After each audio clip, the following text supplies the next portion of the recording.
আসসালামু আলাইকুম ওয়া রাহমাতুল্লাহ।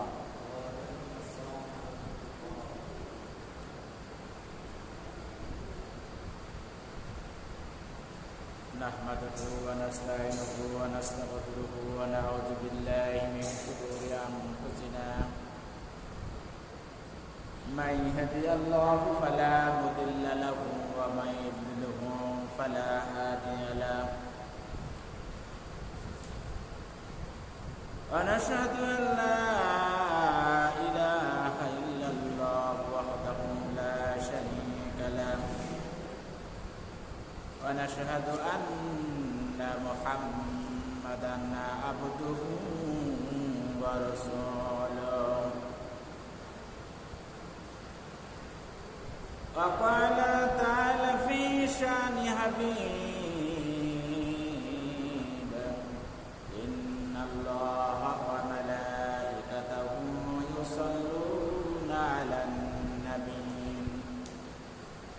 يا أيها الذين آمنوا صلوا عليه وسلموا تسليما আমরা দুরূদ ইব্রাহিম পড়ি اللهم صل على محمد وعلى آل محمد كما صليت على إبراهيم وعلى آل إبراهيم إنك حميد مجيد اللهم بارك على محمد وعلى آل محمد كما باركت على إبراهيم وعلى آل إبراهيم إنك حميد مجيد بلغ العلا بكماله كشف الدجى بجماله حسنت جميع خصاله صلوا عليه وآله سلموا يا كمبا صل على صدر الأمين مصطفى معاذ إلا رحمة للعالمين الصلاة والسلام عليك يا رسول الله الصلاة والسلام عليك يا حبيب الله الصلاة والسلام عليك يا شافع المذنبين الصلاة والسلام عليك يا رحمة للعالمين الحمد لله সকল প্রশংসা সে মহান রব্বুল আলামিনের, যে মহান আল্লাহ রব্বুল আলামিন আপনাদেরকে এবং আমাকে সপ্তাহের শ্রেষ্ঠ দিন জুমার দিন, জুমার প্রথম ভাগে মসজিদে আসার তৌফিক দিয়েছেন। এজন্য আমরা শুকরিয়া আদায় করি, বলি আলহামদুলিল্লাহ। আলহামদুলিল্লাহ। আমরা আরো শুকরিয়া আদায় করি এজন্য যে রব্বুল আলামিন আমাদেরকে আরো একটি সপ্তাহ হায়াত বাড়িয়ে দিয়ে বেশি বেশি করে আল্লাহর নেক আমল করার তৌফিক দিয়েছেন। এজন্য আমরা বলি আলহামদুলিল্লাহ। আলহামদুলিল্লাহ। লাখো কোটি দুরূদ ও সালাম সেই মহান নবীর প্রতি, যাকে সৃষ্টি না করলে এই পৃথিবীর আসমান জমিন চাঁদ সূর্য গ্রহ নক্ষত্র কোনো কিছুই সৃষ্টি হতো না। তারই শানে আমরা বলি দুরূদ শরীফ পড়ি যে সাল্লাল্লাহু আলাইহি ওয়াসাল্লাম। সম্মানিত হাজিরিন, রবিউল আওয়াল মাস। রবি মানে হচ্ছে বসন্ত, আর আওয়াল মানে হচ্ছে প্রথম। রবিউল আওয়াল মানে হচ্ছে প্রথম বসন্ত। এ মাসের গুরুত্ব অনেক, আমরা ধারাবাহিকভাবে ইনশাল্লাহ আলোচনা করব। এ মাসেই মানবতার মুক্তিদূত, সর্বকালের সর্বশ্রেষ্ঠ মহামানব হযরত মুহাম্মদ মুস্তাফা সাল্লাল্লাহু আলাইহি সাল্লামের জন্ম হয়েছিল এবং এ মাসেই উনি আবার ইন্তেকাল করেছিলেন। সম্মানিত হাজিরিন, গত সপ্তাহে আমরা আলোচনা করতেছিলাম আখিরি সাহার সম্ভার, অর্থাৎ নবী করিম সাল্লাল্লাহু আলাইহি সাল্লাম এদিন একটু সুস্থ হয়ে গোসল করেছিলেন। এটাকে বলা হয় শুকরিয়া দিবস। সেই শুকরিয়া দিবসে নবী করিম সাল্লাল্লাহু আলাইহি সাল্লাম সুস্থ হয়ে মসজিদে নামাজ পড়তে গিয়েছিলেন এবং তিনি তার জীবনের শেষ খুতবা দিয়েছিলেন। তো সেই খুতবায় 3টি বিষয় উনি আলোচনা করেছিলেন। তার প্রথম বিষয়টি আমরা গত সপ্তাহে আলোচনা করেছি। সেটা ছিল যে নবী করিম সাল্লাল্লাহু আলাইহি ওয়াসাল্লাম বলেছিলেন যে আমার মৃত্যুর পরে তোমরা আমার কবরকে সিজদার জায়গা বানিয়ে হবে। 2 নম্বর কথা হচ্ছে যে নবী করিম সাল্লাল্লাহু আলাইহি ওয়াসাল্লাম আনসার সাহাবীদের ব্যাপারে সতর্ক করেছেন।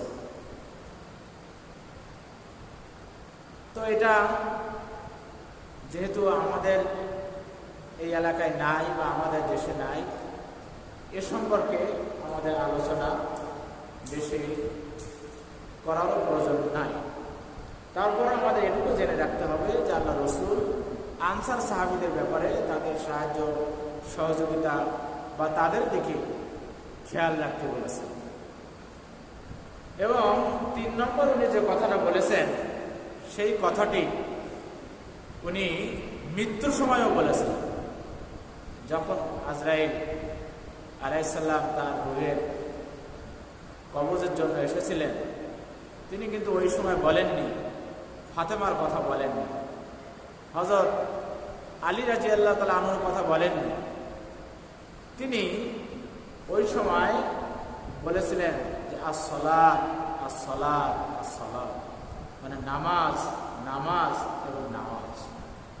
এবং উনি এই যে আখিরি সাহার সময় যে দিবসটা আমরা পালন করি, এই দিনে উনি খুতবার ভিতরে 3 নম্বর যে কথাটা বলেছিলেন সেটা ছিল সালাত সালাত সালাত, অর্থাৎ নামাজ নামাজ এবং নামাজ।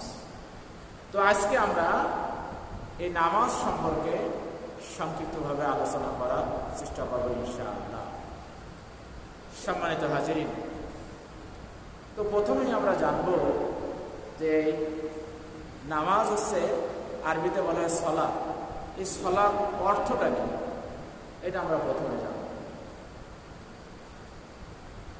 সলাতের প্রথম অর্থ হচ্ছে যে আল্লাহর ইবাদতের বা আল্লাহর বন্দেগীর একটা বিশেষ পদ্ধতি, তার নাম হচ্ছে সলাত। সলাতের দ্বিতীয় অর্থ হচ্ছে যে কাফির এবং মুসলিমদের মধ্যে হচ্ছে পার্থক্য সৃষ্টিকারী, অর্থাৎ কাফিররা সালাত পড়ে না, মুসলমানরা সালাত আদায় করে, পড়ে, কায়েম করে। এর তৃতীয় অর্থ হচ্ছে যে সালাত হচ্ছে জান্নাতের চাবিকাঠি। আল্লাহ রসুল বলছেন আসসালাতু মিফতাহুল জান্নাহ, সালাত হচ্ছে জান্নাতের চাবিকাঠি। এর 4 নম্বর অর্থ হচ্ছে যে সালাত হচ্ছে এমন একটা ইবাদত যেটা হচ্ছে নির্দিষ্ট সময়, নির্দিষ্ট পদ্ধতিতে, নির্দিষ্ট কিছু অঙ্গ প্রত্যঙ্গের মাধ্যমে আদায় করতে পারে। দেখেন, এই যে এখন জোহরের নামাজ ছিল, কিন্তু আজকে কি জুমার নামাজ, এর একটা অর্থ আছে না? আছে। এখন আমরা এই জুমার যে অর্থ বা জুমার যে সময়, এই জুমার সময় আমরা না পড়ে আমরা যদি আসরের সময় পড়ি, হবে? হবে না। তো নামাজের 4র্থ নম্বর অর্থ হচ্ছে যে নির্দিষ্ট সময়, নির্দিষ্ট পদ্ধতি। নির্দিষ্ট পদ্ধতি কি? আপনি আল্লাহু আকবার বলে তাকবীরে তাহরিমা বাদে এহরাম বাঁধবেন, আপনি এহরাম বাঁধবেন, আপনি সূরা পড়বেন, রুকুয়ে যাবেন, সিজদায় যাবেন, এটা ধারাবাহিকতা রয়েছে, এটা পদ্ধতি রয়েছে। আপনি যদি আগে সিজদায় যান আর পরে যদি রুকু করেন, নামাজ হবে? হবে না। ঠিক তেমনি নির্দিষ্ট অঙ্গ প্রত্যঙ্গের মাধ্যমে, যেমন নামাজে যখন আপনি সিজদায় যাবেন আগে হাঁটু, এরপরে হাত, তারপর নাক, তারপর কপাল। এখন যদি আপনি নাক ঠেকালেন তাহলে কি আপনার সিজদাটা ঠিক মতো হবে? হবে না। তো 5 নম্বরে বলা আছে সালাত হচ্ছে মুমিনের জন্য মেরাজ। আল্লাহ রাসূল বলেন as-salatu mi'rajul mu'minin, সালাত হচ্ছে মুসলমানের জন্য মেরাজ। এখন হচ্ছে এই সালাতের অর্থ আমরা জানলাম, তাহলে সালাতের উদ্দেশ্যটা কি? আল্লাহ রাসূল যে সালাতের কথা বললেন এর উদ্দেশ্য কি? উদ্দেশ্য হচ্ছে ইন্নাস সালাতা তানহা আনিল ফাহশাই ওয়াল মুনকার, ইন্না নিশ্চয় সালাত নামাজ তানহা আনিল ফাহশা ওয়াল মুনকার, যাবতীয় অশ্লীল এবং খারাপ কাজ থেকে বিরত রাখে। এর নাম হচ্ছে সালাত। আমরা ব্যাখ্যাটা পরে বলবো ইনশাআল্লাহ। সালাতের আদায় করতে গেলে সালাতে আমাদের একাগ্রতা লাগবে। সালাত আদায় করতে গেলে আমাদের কি লাগবে? একাগ্রতা লাগবে, অর্থাৎ আমাদের মনোযোগটা সালাতের মধ্যে দিতে হবে। দেখেন আল্লাহ রাসূলের একজন সাহাবী, নাম হচ্ছে হযরত আলী রাদিয়াল্লাহু তাআলা। তিনি কেমন নামাজের একাগ্রতা ছিল। ওনার কোনো এক যুদ্ধে ওনার পায়ে অর্থাৎ হাঁটু থেকে এই যে টাকনো এর মাঝামাঝি একটা তীর ঢুকে গেল। এখন ওই তীর ঢুকে যাওয়ার পরে ওই তীরটা মানে এমন ব্যথা হয়ে গেল যে কাছে কেউ মানে ধরতে গেলেও উনি চিল্লায়, মানে এমন ব্যথা হয়ে গেছে। তো তখন আল্লাহ রাসূলের কাছে বলা হলো যে ইয়া রাসূলুল্লাহ, ইয়া হাবিবাল্লাহ, আমাদের প্রিয় সাহাবী হযরত আলী রাদিয়াল্লাহু তাআলা আনহুর পায়ে তো তীর বিদ্ধ হয়েছে, আমরা তো কোনোভাবেই সেই তীরের কাছে আমরা যেতে পারছি না, বের করতে পারছি না। আল্লাহ রাসূল কি বললেন? আল্লাহ রাসূল বললেন তোমরা অপারেশনের ব্যবস্থা করো।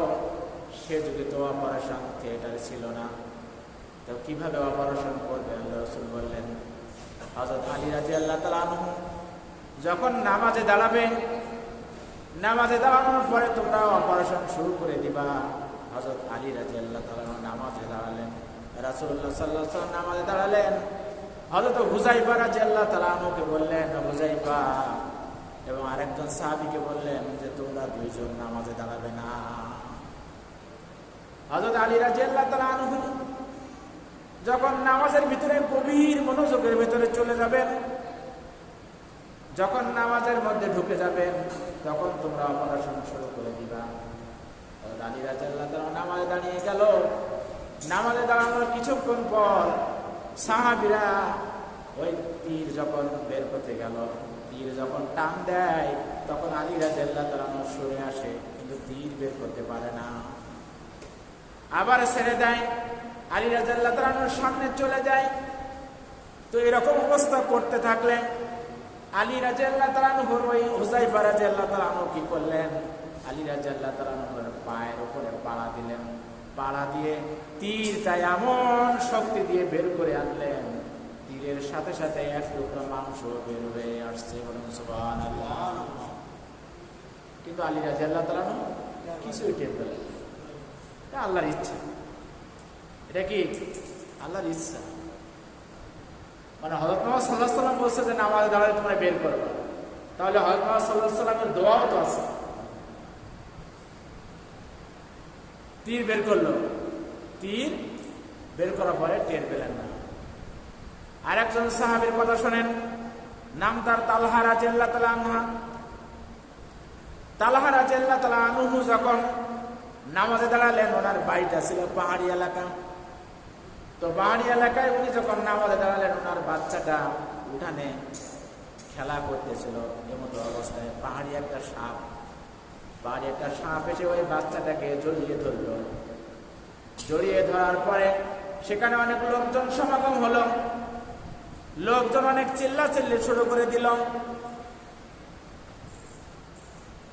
এক পর্যায়ে তারা সাপটা মেরে ফেলল, কিন্তু বাচ্চাটার আল্লাহর রহমতে কোনো ক্ষতি হলো না। এমতো অবস্থায় তালহা রাদিয়াল্লাহু তাআলা আনহু যখন নামাজ শেষ হয়ে গেল, লোকেরা জিজ্ঞাসা করলো, ও তালহা, তুমি কেমন নামাজ পড়তেছিলে? তোমার ছেলেকে পাহাড়ি সাপ এসে তোমার ছেলেকে ঘিরে ধরছে, আমরা এত লোক এখানে চিল্লাচিল্লি করলাম, তুমি তো নামাজ ছাড়লে না, তুমি কি বুঝতে পারো নি? তুমি কি কিছু জানতে পারো নাই? তখন তালহা রাদিয়াল্লাহু তাআলা আনহু বললেন যে আমি তো কোনো কিছুই বুঝতে পারি না। সুবহানাল্লাহ, কিছুই বুঝতে পারি না। তাহলে কি নামাজ তাদের ছিল, কি সালাত তাদের ছিল। আর দেখেন আমরা নামাজ পড়ি কি করি? আমরা নামাজ পড়ে টাইলস গুনি, আমরা নামাজ পড়ে ফ্যান গুনি, আমরা নামাজ পড়ে ঘড়ির ওই সময় দেখি। ওই ঘড়ির সময় আমাদের সমস্যা, যে ঘড়ির সামনে রাখা যাবে না। তাহলে আমাদের কি নামাজ, কি একাগ্রতা আমাদের, চিন্তা করেন। আপনি ঘড়ির দিকে কেন তাকাবেন? নামাজটা কি আপনাকে বুঝতে হবে।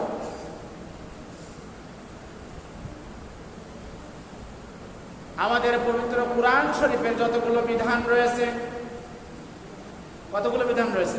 6666 খানা বিধান রয়েছে। 6666 খানা বিধান রয়েছে। পবিত্র কুরআনের যাবতীয় বিধান আল্লাহ রাব্বুল আলামিন এই দুনিয়াতে পাঠিয়েছেন, কিন্তু একটা ছাড়া। সেটা কি? সেটা হচ্ছে এই সালাত, এই নামাজ। নবী করিম সাল্লাল্লাহু আলাইহি সাল্লামকে 7 আসমান টপকিয়ে সিদরাতুল মুনতাহা টপকিয়ে আল্লাহ মেহমান আল্লাহর কাছে নিলেন। আল্লাহর কাছে নেওয়ার পরে আল্লাহর সাথে কথোপকথন করলেন। কথোপকথন করার পরে আল্লাহ রাব্বুল আলামিন বললেন, ও আমার নবী, তুমি আমার কাছে এসেছো মেহমান হয়ে, তুমি আমার বন্ধু, তোমাকে তো কিছু পুরস্কার আমাকে দিতে হয়। তো তোমাকে আমি পুরস্কার দিচ্ছি, 50 ওয়াক্ত নামাজ তোমাকে আমি দিলাম, তুমি 50 ওয়াক্ত নামাজ নিয়ে চলে যাও। 50 ওয়াক্ত নামাজ নিয়ে আল্লাহ রাসূল চলে আসছেন। প্রথমত মুসা আলাইহিস সালামের সাথে দেখা। মুসা আলাইহিস সালাম আল্লাহ রাসূলের কাছে জিজ্ঞাসা করছে, ইয়া রাসূলুল্লাহ, আল্লাহ আপনাকে কি দিল? বলছে, আল্লাহ আমাকে 50 ওয়াক্ত নামাজ দিয়েছেন। বলছে, কি করলেন? আমার জামানার উম্মতেরা এত দীর্ঘ হায়াত পেয়েছে, তারপরেও তারা নামাজ পড়ে নাই। আর আপনার উম্মতেরা তো অল্প হায়াত পাবে, তারা কি করে এই 50 ওয়াক্ত নামাজ পড়বে? আল্লাহর কাছে আবার আপনি চলে যান, কমাই নিয়ে আসেন। আল্লাহর কাছে গেল নামাজ কমাই নেওয়ার জন্য। 5 ওয়াক্ত নামাজ আল্লাহ কমাই দিলেন। আবার মুসার কাছে আসলেন। মুসার কাছে আসার পরে আবার মুসা আলাইহিস সালাম ফিরিয়ে দিলেন, বললেন যাও আরো কমাই নিয়ে আসুন। এরকম করতে করতে 9 বার গেলেন। 9 বারের পরে যখন মুসা আলাইহিস সালাম আবার আল্লাহ রাসূলকে যেতে বললেন, তখন আল্লাহ রাসূল বললেন যে না না না, আমি আর যেতে পারবো না। আমি একবার না, 2 বার না, আমি 9 বার এই আপ ডাউন করলাম। প্রত্যেকবারে আল্লাহ রাব্বুল আলামিন আমাকে 5 ওয়াক্ত করে নামাজ কমিয়ে দিয়েছেন। আমি এবার যদি যাই, এমনও হতে পারে যে আল্লাহ পুরোটাই কমাই দিলেন, তখন আমি আমার উম্মতের জন্য কিছুই নিয়ে যেতে পারবো না। আর আমার লজ্জা লাগছে। আল্লাহ রাসূল বলে, আমার লজ্জা করছে, আমি আর যাব না। তখন আল্লাহ রাব্বুল আলামিন নবীজিকে বললেন, ইয়া রাসূলুল্লাহ, ইয়া হাবিবাল্লাহ, সমস্ত নবীরা আমাকে পাওয়ার জন্য তারা পাগল ছিল, কিন্তু আমি আল্লাহ, আমি তোমার জন্য আমি পাগল। এবং আমার নবীজির মর্যাদা কেমন ছিল আপনারা দেখেন, আমার নবীজির শান কেমন ছিল আপনারা দেখেন। একটু চিন্তা করেন, যখন বাইতুল মুকাদ্দাসে সমস্ত আম্বিয়া কিরাম যখন ছিল, ওই যেদিন নামাজ দিল, ওই দিন উনি তো প্রথমে বাইতুল মুকাদ্দাসে গেলেন। বাইতুল মুকাদ্দাসে যাওয়ার পর সমস্ত নবীদের ভিতরে, সমস্ত রাসূলদের ভিতরে ইমামতি করলেন আমার নবী। বলুন সুবহানাল্লাহ। সেদিন থেকে নবীর উপাধি হলো ইমামুল মুরসালিন, মানে নবীদের মধ্যে শ্রেষ্ঠ। তো নবী করিম সাল্লাল্লাহু আলাইহি ওয়াসাল্লামকে আল্লাহ বললেন যে ইয়া রাসূলুল্লাহ, ইয়া হাবিবাল্লাহ, আপনাকে আমি সমস্ত নবীদের ভিতরে শ্রেষ্ঠ বানিয়েছি। হযরত আদম আলাইহিস সালাম নবী ছিলেন। আদম আলাইহিস সালাম জান্নাত জাহান্নামের বয়ান করেছেন।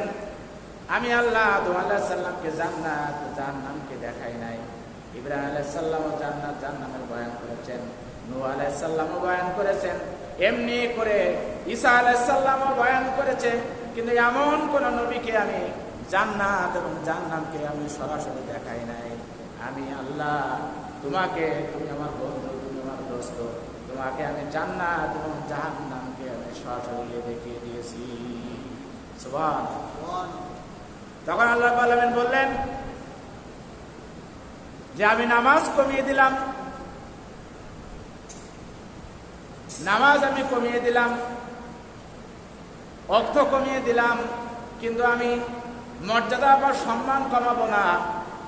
ইয়া রাসূলুল্লাহ, ইয়া হাবিবাল্লাহ, আপনার উম্মতেরা যদি এই 5 ওয়াক্ত নামাজ যদি ঠিক মতো আদায় করে, তাহলে আমি আল্লাহ তাআলা তাকে 50 ওয়াক্ত নামাজের সওয়াব দিয়ে দেব। সুবহানাল্লাহ। তার মানে আপনি আমি যদি 5 ওয়াক্ত নামাজ আদায় করি, তাহলে 50 ওয়াক্ত নামাজের সওয়াব পাবো ইনশাআল্লাহ। তার মানে আমার আল্লাহ আপনার আমার খাটনি কমাই দিছে, কিন্তু বেতন কমাই নাই। যেমন কিন্তু অনেক অনেক দেখেন অফিসে আছে কিন্তু যে বস যদি আপনার অনেক ভালোবাসে, আপনার কিন্তু কাজ কমাই দেয়, কিন্তু বেতন কিন্তু কমায় না। বেতন কোনো রূপ কিন্তু কমিয়ে দেন না। এই 5 ওয়াক্ত নামাজ যদি আপনি আমি ঠিক মতো আদায় করি, তাহলে 50 ওয়াক্ত নামাজের আমি সওয়াব পাবো। একটা লোক দেখেন, একটা উদাহরণ দিই,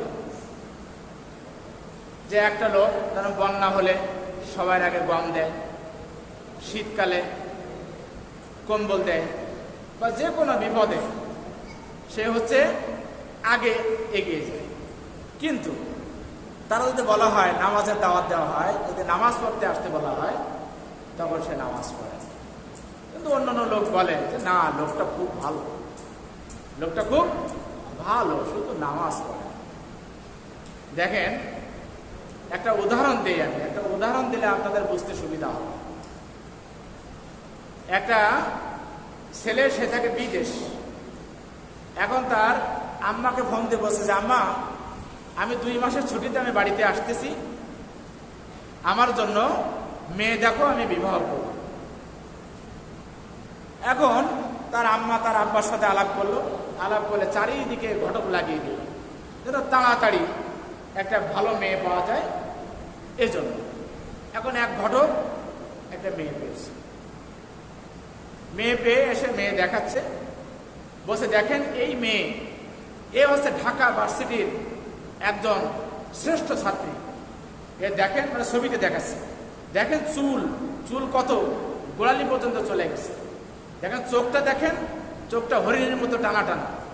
আর গায়ের রং দেখেন, গায়ের রং হচ্ছে মিশরীর মতো, মিশরীদের মতো।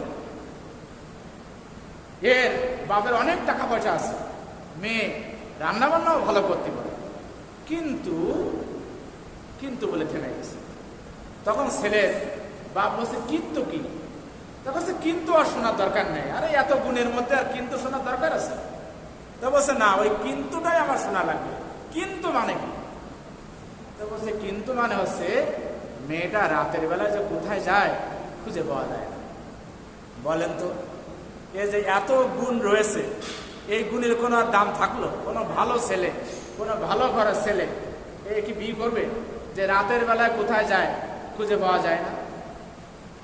ঠিক তেমনি বলা হয়েছে এই মেয়েটার যেমন অনেক গুণ রয়েছে, তার গুণের কোনো অভাব নাই, কিন্তু একটা গুণ খারাপ, সেটা আছে রাতের বেলায় তাকে পাওয়া যায় না। তাই আমার ভাইরা, বাবাজিরা শোনেন, আপনার আমার ভিতরে অনেক গুণ থাকতে পারে, আমি দানশীল হতে পারি, আমি মানুষের বিপদে আপদে এগিয়ে যাই, আমি কম্বল বিতরণ করি, আমি টাকা পয়সা দেই, কিন্তু আপনি আমি যদি 5 ওয়াক্ত নামাজ ঠিক মতো না পড়ি, আল্লাহর কাছে আমার এই বাকি যে গুণগুলো রয়েছে, এই গুণগুলোর কোনো মর্যাদা নাই, কোনো দাম নাই, কোনো মর্যাদা নেই। এত গুণ আমার কোনো গুণই কাজে লাগবে না যদি আপনি আমি নামাজ না পড়ি। এখন দেখেন, আপনি আমি নামাজে দাঁড়িয়ে যাচ্ছি, আপনার আমাকে নামাজের আহকাম আরকান সম্পর্কে জানতে হবে, নামাজের ওয়াজিব সম্পর্কে আপনার আমাকে জানতে হবে। ভুল করে যদি নামাজের কোনো ওয়াজিব ছুটে যায় আর আপনি আমি যদি সাহু সিজদা না দেই, তাহলে আমার নামাজ কিন্তু আদায় হবে না, আমার নামাজ কিন্তু হবে না। কিন্তু এই যে তেলাওয়াত, যে নামাজের যে সাহু সিজদা রয়েছে, এই 14টা সাহু সিজদা দেখেন যে 14টা রয়েছে, আমাদের কি মুখস্থ আছে? মুখস্থ কিন্তু নাই। আর এই কারণে আপনার আমার নামাজে মনোযোগ আসে না। আপনি আমি নামাজ পড়তে যাই, কিন্তু তখন বুঝতে পারি যে টাইলস কয়টা আছে, ফ্যান কয়টা আছে, সামনে ঘড়ি আছে কিনা, বা সামনে কে কি করছে, এইটা আপনার আমার তখন মনে ওঠে। কেননা আপনার আমার ঠিক মতো এই নামাজের আকাম আরকান ওয়াজিব এগুলো জানা নাই। আপনি আমি দেখেন, যখন নামাজে দাঁড়ালাম, নামাজে দাঁড়ার পরে আপনি আমি যখন সূরা ফাতিহা শুরু করে দিলাম, সূরা ফাতিহা শুরু করার পরে আপনি আমি যখন বললাম আলহামদুলিল্লাহি রাব্বিল আলামিন, আমার আল্লাহ তখন কি বলছে? আল্লাহ বলছে যে আমার বান্দা আমার প্রশংসা করলো। যখন বলছি আর রহমানির রহিম, আল্লাহ তখন বলছে আমার বান্দা আমার গুণগান করছে। আপনি আমি যখন বলছে মালিক ইয়াউমিদ্দিন, আল্লাহ তখন বলছে আমার বান্দা আমাকে সম্মান প্রদর্শন করলো। এই বলার পরে আপনি আমি এরপরে বলছি কি বলছে, ইয়াকা নাবুদু ওয়া ইয়াকা নাস্তাইন। আল্লাহ তখন বলছে এবার আমার বান্দা আমার কাছে যা চাইবে আমি সব আমি দিয়ে দিব। দেখেন আল্লাহর কত মহব্বত, যা চাইবো সব দিয়ে। ধরেন মনে করেন যে এই এলাকায় একজন খুব এমপি সাহেব আপনার খুব পরিচিত, এখন আপনি গরিব মানুষ, এখন এলাকায় ধরেন সাহায্য আসছে, সাহায্য আসার পরে আপনি গেলেন, আপনি যে এমপি সাহেবরে বলছেন যে এমপি সাহেব আমার তো বর্তমানে খুব অভাব যাচ্ছে, তো আপনি আমার এটা এই যে ডিউ লেটার, এই ডিউ লেটারের সাদা কাগজ একটা সাইন দেন, আমি একটু লিখি, দেখি কিছু আমি আদায় করতে পারি কিনা, যে আমাকে কিছু দেয় কিনা। তো তখন কারণ এমপি সাহেবের সাথে আপনার সম্পর্ক ভালো, উনি কিন্তু সাইন করেছেন। আর যে সম্পর্ক ভালো না থাকে কিন্তু ভুল ধরবে, কিন্তু কয়টা 100টা ভুল ধরবে, যে এটা হয়নি, এ হয়নি, তা হয়নি, অনেক ভুল ধরবে। তো সাইন করে দেওয়ার পরে কিছু দূর চলে গেছে, যাওয়ার পরে তার পিএসকে দিয়ে বসে ডাকো ডাকো ডাকো, তাড়াতাড়ি ডাকো, কারণ আমার আত্মীয় তো বোকাশোকা, তো ভালো বোঝে না। দেখা যায় যদি 10,000 টাকা লিখে বলে, আর যদি পরে তার আর দরকার হয়, আমি তো আর দিতে পারবো না, কারণ আমার কাছে একজনকে আমি একবারই দিতে পারবো। আবার ডাকছে, ডাকার পরে কই দেখো দরখাস্ত দেবো, এখন উনি নিজেই লিখে দিয়েছে যে 50,000 টাকা যাতে পেতে পারে, এরকম করে লিখে দিয়েছে। তবে দেখেন যে দুনিয়ায় একজন এমপি সাহেবের সাথে আপনার একটু ভালো সম্পর্ক, তার কারণে দেখেন আপনার প্রতি তার কত দরদ, যে 50,000 টাকা সে নিজের থেকে লিখে দিয়েছে। আর আল্লাহ রাব্বুল আলামিন আমার এবং আপনার প্রতি কত দরদ খেয়াল করেন। আমি যখন বলছি ইয়াকা নাবুদু ওয়া ইয়াকা নাস্তাইন, আল্লাহ রাব্বুল আলামিনের কাছে কি চাইবো আল্লাহ রাব্বুল আলামিন কিন্তু বলে দিয়েছেন। কারণ আমরা বান্দা,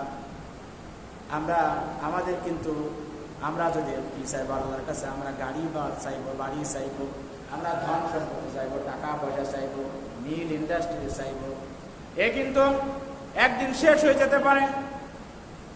শেষ আছে, কারণ দুনিয়ার শেষ আছে, এগুলো শেষ হয়ে যাবে। কিন্তু আল্লাহ রাব্বুল আলামিন দেখেন শিখিয়ে দিচ্ছেন আমাদের জন্য, আপনার জন্য শিখিয়ে দিচ্ছে ইহদিনাস সিরাতাল মুস্তাকিম। ও আমার বান্দা, তোমরা আমার কাছে চাও সরল এবং সঠিক পথে চলার জন্য চাও। সিরাতাল্লাযীনা আন'আমতা আলাইহিম, ওই সমস্ত ব্যক্তিদের পথে আল্লাহ শিখিয়ে দিয়েছে যাদেরকে আমি নিয়ামত দিয়েছি, যাদের প্রতি আমি সন্তুষ্ট হয়েছি। এখন দেখেন সন্তুষ্ট আল্লাহ তাআলা কাদের উপর রয়েছে। অন্য আয়াত আল্লাহ তাআলা বলেন ফাউলাইকা মাআল্লাযীনা আন'আমা আল্লাহু আলাইহিম মিনান নাবিয়্যিনা ওয়াস-সিদ্দীকিনা ওয়াশ-শাহাদাতি ওয়াস-সালিহিনা ওয়া হাসুনা উলাইকা রাফীকা। সিরাতাল মুস্তাকিমদের পথে তো চলবো, কিন্তু কাদের পথে চলবো তাও আল্লাহ রাব্বুল আলামিন এখানে বুঝিয়ে দিচ্ছেন কি, যে ওই সমস্ত ব্যক্তিদের প্রতি যারা নিয়ামত প্রাপ্ত হয়েছে, যাদেরকে আমি নিয়ামত দিয়েছি। যেমন 1 নম্বর আল্লাহ তাআলা বলছেন মিনান নাবিয়্যিনা, নবীদের পথ সিরাতে চলবো, সেই সিরাত কি নবীদের পথ। 2 নম্বর আছে সিদ্দীকিনা, সিদ্দিকদের পথ, সত্যবাদী মহাসত্যবাদী। শুহাদা, শহীদদের পথ, শহীদের যে কি মর্যাদা, আমি তো 2 জুম্মা আগেই মনে বলেছি। শহীদদের পথ আর কি ওয়াস-সালিহিন, এবং নেক বান্দা নেককারদের পথ। এই পথে আল্লাহ রাব্বুল আলামিন আমাদেরকে চলতে বলেছেন। আর কি বলছেন, সিরাতাল্লাযীনা আন'আমতা আলাইহিম গায়রিল মাগদুবি আলাইহিম ওয়ালাদ-দাল্লিন। এবং আল্লাহ আবার শিখাই দিচ্ছেন যে ওই সমস্ত ব্যক্তিদের মতো নয় যারা পথভ্রষ্ট, যাদেরকে আমি অভিশাপ দিয়েছি, যারা পথভ্রষ্ট হয়েছে তাদের পথে নয়। দেখেন এভাবেই কিন্তু সূরা ফাতিহার মধ্যে আমরা বলি এবং আল্লাহর সাথে আমরা কথোপকথন করি। আল্লাহ রাব্বুল আলামিন মুসা আলাইহিস সালামের সঙ্গে কথা বলতেন, এজন্য মুসা আলাইহিস সালামকে বলা হয় কালিমুল্লাহ। তুর পাহাড়ে যে কথা বলতেন, আল্লাহ রাব্বুল আলামিন আমার নবীকে বলছেন যে আমি মুসা নবীর সাথে কথা বলতাম, কিন্তু তুর পর্বতে যখন মুসা নবীর সাথে আমার কথা হতো, মুসার মাঝে এবং আমার মাঝে 70,000 নূরের পর্দা ছিল। কিন্তু নবীজি, আমার নবীজিকে আল্লাহ বলছেন, নবীজি আমি যখন তোমার উম্মতের সাথে কথা বলবো, তোমার উম্মতের মাঝে এবং আমার মাঝে কোনো পর্দা থাকবে না। এজন্য আমরা যখন নামাজে দাঁড়াই, আমাদের আরো একটা বড় জিনিস আমাদের খেয়াল করতে হবে, সেটা হচ্ছে আমাদের ভালো পোশাক আশাক করে আসতে হবে। কেননা দুনিয়ায় কোনো যদি এমপি মন্ত্রী বা কোনো দরবারে যদি আপনি যান, দেখবেন আপনার সবচেয়ে ভালো পোশাকটা আপনি পরে যাবেন। আর আপনি আসছেন, সেই এমপি মন্ত্রী সবাই মালিক আল্লাহ, আল্লাহর সামনে আপনি আসছেন। এজন্য আল্লাহর সামনে আসার পরে আপনার পোশাক আশাকটা এরকম ভালো হবে, সুন্নতি লেবাস, সুন্দর পোশাক, সুন্দরভাবে আপনি সজ্জিত হয়ে পাক পবিত্র হয়ে আপনার আমার সবাইকে মসজিদে আসার দরকার বা উচিত। যাই হোক, এরপরে আলোচনা আছে যে নামাজ আমরা কেন পড়ব। তো আজকে আসলে সময় শেষ, আল্লাহ যদি হায়াতে বাঁচাই রাখে, আমরা আগামী সপ্তাহে ইনশাল্লাহ আমরা আলোচনা করব যে এই নামাজ আপনি আমি কেন পড়ব। আল্লাহ রসুল তার জীবনের শেষ খুতবায় বলে গেছেন যে আসসালাত আসসালাত আসসালাত, এবং মরার সময়ও তিনি কিন্তু ফাতেমার কথা বলেন নাই, আলীর কথা বলেন নাই, অন্য কারো কথা বলেন নাই, তখনও কিন্তু বলেছেন যে আসসালাত আসসালাত, নামাজ নামাজ এবং নামাজ। এজন্য আপনার আমাদের সবাই তো আমরা নামাজ পড়ব এবং আমাদের পরিবারকেও আমরা নামাজ পড়াবো, এই আশাবাদ ব্যক্ত করে আজকের মতো সংক্ষিপ্ত বক্তব্য এখানে শেষ করছি। আসসালামু আলাইকুম ওয়া রাহমাতুল্লাহ।